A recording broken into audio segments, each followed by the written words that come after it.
সম্মানিত উপস্থিতি, এই বিশ্বাস না থাকার কারণে মুসলমানদের অবস্থা আজ কেমন হয়েছে। মুসলমানদেরকে কচু কাটা করে শেষ করে দেওয়া হচ্ছে। মুসলমানদের কোনো আজকে রাহাবার নাই, মুসলমানদের জন্য আহা করার লোক নাই। এখন আপনি বলবেন কোন দিক দিয়ে বলছেন? আমরা তো ভালোই আছি, লক্ষ্মীর ভান্ডার পাচ্ছি, ইমাম ভাতা পাচ্ছি, 500 টাকা করে পাচ্ছি, 2500 টাকাটা 3000 টাকা হয়ে গেছে। এত সুন্দরভাবে নিরাপত্তা নিয়ে আমরা জীবন যাপন করছি, আর আপনি কোথাকার বক্তা এসে বলছেন মুসলমানদেরকে কচু কাটা করা হচ্ছে। সম্মানিত উপস্থিতি, ফিলিস্তিনের দিকে আপনি তাকিয়ে দেখুন, মানবাধিকারকে লঙ্ঘন করে লক্ষ লক্ষ মানুষকে হত্যা করা হচ্ছে। যদিও এই ইহুদি এবং খ্রিস্টানদের কন্ট্রোলকৃত মিডিয়া তারা বলছে যে মাত্র 18,000, 20,000, 25,000 মানুষকে হত্যা করা হয়েছে, কিন্তু ওই বোম্বিং করে করে বাড়িগুলোকে ধ্বংস করে করে ওই ধ্বংসস্তূপের মধ্যে কত হাজার হাজার মানুষ যে মৃত্যুবরণ করে আছে, তোলার মতো কোনো লোক নাই, কবর দেওয়ার মতো লোক নাই। সম্মানিত উপস্থিতি, বোঝাতে চাইছিলাম দুনিয়ার জীবনটা বাবা মূল্যবান জীবন। দুনিয়ার জীবনে যদি আমরা আল্লাহর হুকুম মানি, নামাজে পড়ি, রোজা রাখি, সালাত আদায় করার চেষ্টা করি, সিয়াম পালন করি, মা বোনরা পর্দার সাথে চলি, স্বামীর খিদমত করি, হারাম হালাল থেকে বেঁচে চলি, তাহলে আমি বোঝাতে চাইছিলাম বোম্বিং করে মারা হোক। আর আমাদের প্রতিবেশী দাদা যারা রয়েছেন তাদের মধ্যে একটি সংগঠন রয়েছে আরএসএস, এই আরএসএস এর বন্ধুদের হাতে যদি কচু কাটা করেও আমরা মারা যাই আর বোম্বিং করেও আমাদের মৃত্যুবরণ হয়, তাহলে কিন্তু বাবা আমরা কামিয়াব হব। ঈমান যদি না থাকে, ঈমান যদি শিরক মিশ্রিত থাকে, নামাজ যদি আমাদের না থাকে, হারাম হালালকে যদি পরিত্যাগ করতে না পারি, তাহলে এদিকে কচু কাটাও হব, বোম্বিং করে করে মারাও হবে। মানে না ঘরকা না ঘাটকা, অর্থাৎ আমরা এখানেও মৃত্যুবরণ করলাম, এখানেও লজ্জিত হলাম, এখানে পদদলিত হলাম, লাঞ্ছিত হলাম, বঞ্চিত হলাম, এবং আখেরাতের ময়দানে কঠিন আযাবের জায়গা জাহান্নাম আমাদের ঠিকানা হবে। সেই জাহান্নাম এত কঠিন জায়গা বাবারা, বোঝাতে চাইছিলাম। রাসূল সাল্লাল্লাহু আলাইহি ওয়াসাল্লাম বলেন, জাহান্নামের মধ্যে সবচাইতে কম শাস্তি দেওয়া হবে একজন মানুষকে 2 জোড়া আগুনের ফিতা সহ জুতো পরিয়ে দেওয়া হবে। এই আগুনের ফিতা সহ জুতো পরানোর কারণে ওই ব্যক্তির মাথার ঘিলু টকবক টকবক টকবক করে ফুটতে থাকবে। সম্মানিত উপস্থিতি, এই জাহান্নামের আযাবের বিশ্বাস যদি আমাদের দিলে থাকতো, কোশ্চিন কালেও না খেতে পেয়ে যদি আমরা মারা যেতাম, তারপরেও কোনোদিন নামাজ পরিত্যাগ করতাম না, না খেতে পেয়ে যদি মারা যেতাম, কোশ্চিন কালেও আমরা হারামের মধ্যে লিপ্ত হতাম না। এরকম জালসার মেলা কেন? সারা পৃথিবীতে যত আনন্দ উল্লাসের জায়গা রয়েছে, একটিও মেলাতে যদি আমার আপনার মা বোনদের কথা বলছি, সারা জীবনে কোনো মেলাতেও যদি আমরা না যেতাম, আল্লাহর এই জাহান্নামের ভয় যদি আমাদের দিলে থাকতো, এই জলসার মেলা কেন? কোশ্চিন কালেও এরকম বেহায়াপনার মধ্যে লিপ্ত হওয়ার কোনো মানসিকতা আমাদের মধ্যে থাকতো না। পরিতাপের বিষয় কি বলবো, দুঃখের বিষয় কি বলবো, বোরখা পরেও দেখছি মেলার মধ্যে ঘুরছে, অথচ আল্লাহ সুবহানাহু ওয়া তাআলা বলেন, ওয়া করনা ফি বুয়ুতিকুন্না ওয়ালা তাবাররাজনা তাবাররুজাল জাহিলিয়াতিল উলা।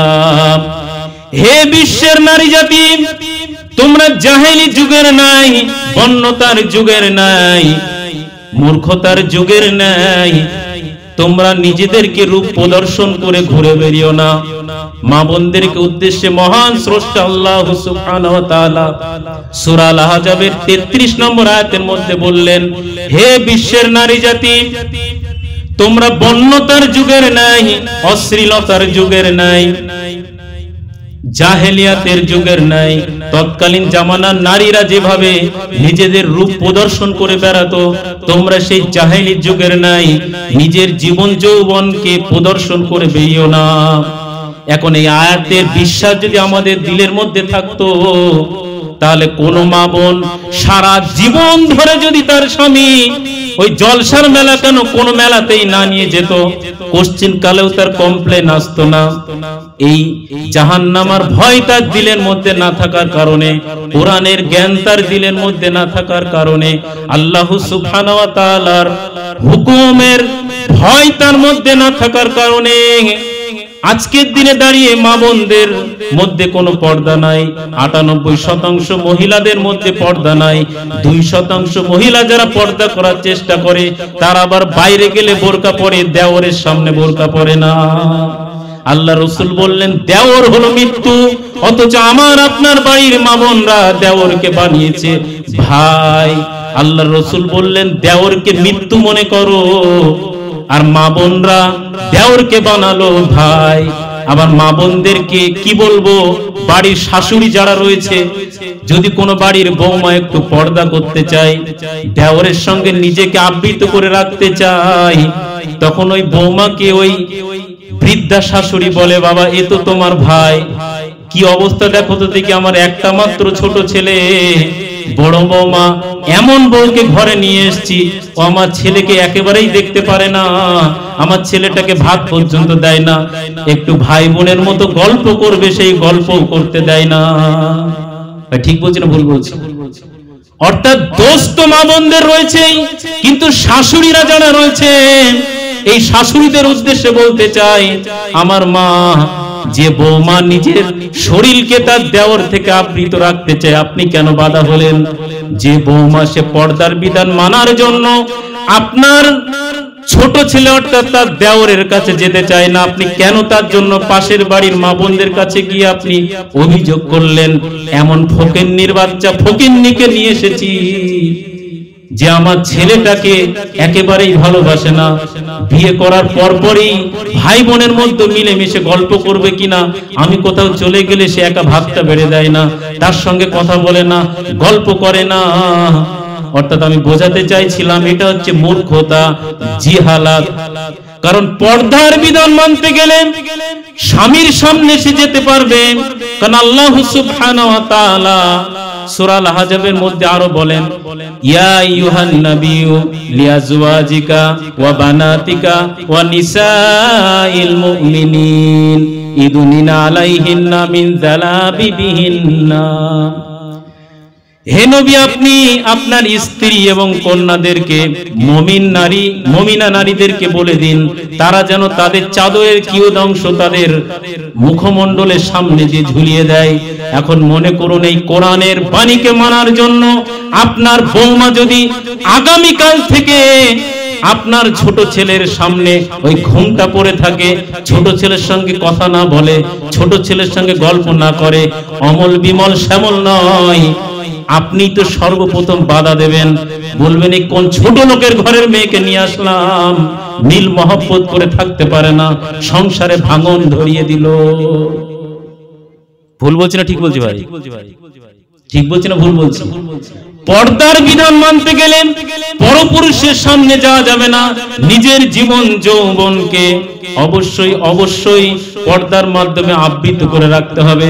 বোঝাতে চাইছিলাম যে কমিউনিটির মধ্যে শতকরা 95%, শতকরা 98% মানুষ পর্দা করে না, আবার যাও বা 2% মানুষ পর্দা করার চেষ্টা করে, এই 2% মানুষের আবার সর্বপ্রথম বাধা দেয় কিন্তু তার বাড়ি থেকে।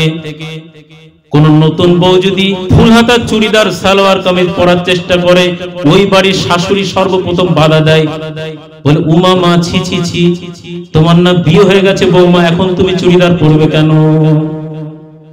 অথচ ওই বোকা শাশুড়ি বুঝলো না, বৌমা যখন কাপড় পরবে তখন তার পেট দেখা যাবে, পিঠ দেখা যাবে, নানান কিছু শরীরের অঙ্গ প্রত্যঙ্গ দেখা যাবে। অথচ একজন ভদ্র সভ্য নারী বোন যদি ফুল হাতা সালোয়ার কামিজ পরে, তাহলে কিন্তু এবং মাথায় যদি একটু ওড়না দেয়, ওড়নাটা আল্লাহ সুবহানাহু ওয়া তাআলার হুকুম মোতাবেক চেহারার উপর দিয়ে দেয়, তাহলে কিন্তু কমপ্লিটলি সে একটা পর্দা মানতে পারলো।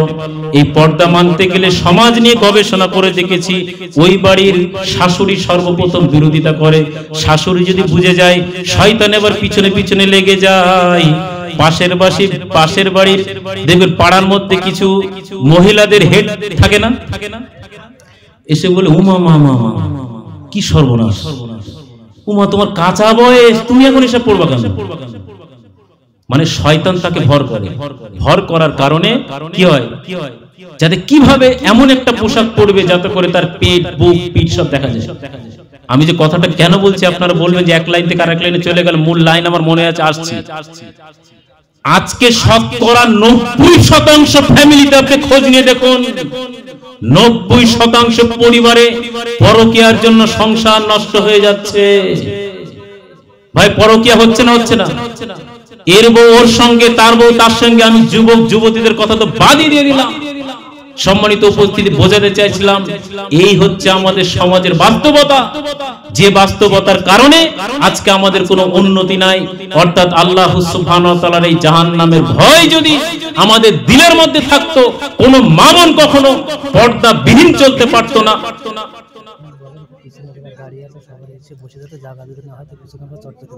ভাই পেছনে যারা দাঁড়িয়ে আছেন সামনে এসে বসে যান, লোকের দেখতে অসুবিধা হচ্ছে, সামনে জায়গা আছে, আপনারা সামনে চলে আসুন, পেছনে প্রয়োজনে চট পেতে দেবে। ভাই ভাই আমি কি বলছি বোঝা যাচ্ছে কি? বোঝার চেষ্টা করুন, আস্তে আস্তে উঠে চলে আসুন, বিশৃঙ্খলা তৈরি করবেন না। সামনে যে যেখানে আছেন সামনে সামনে একটু এগিয়ে চলে আসুন।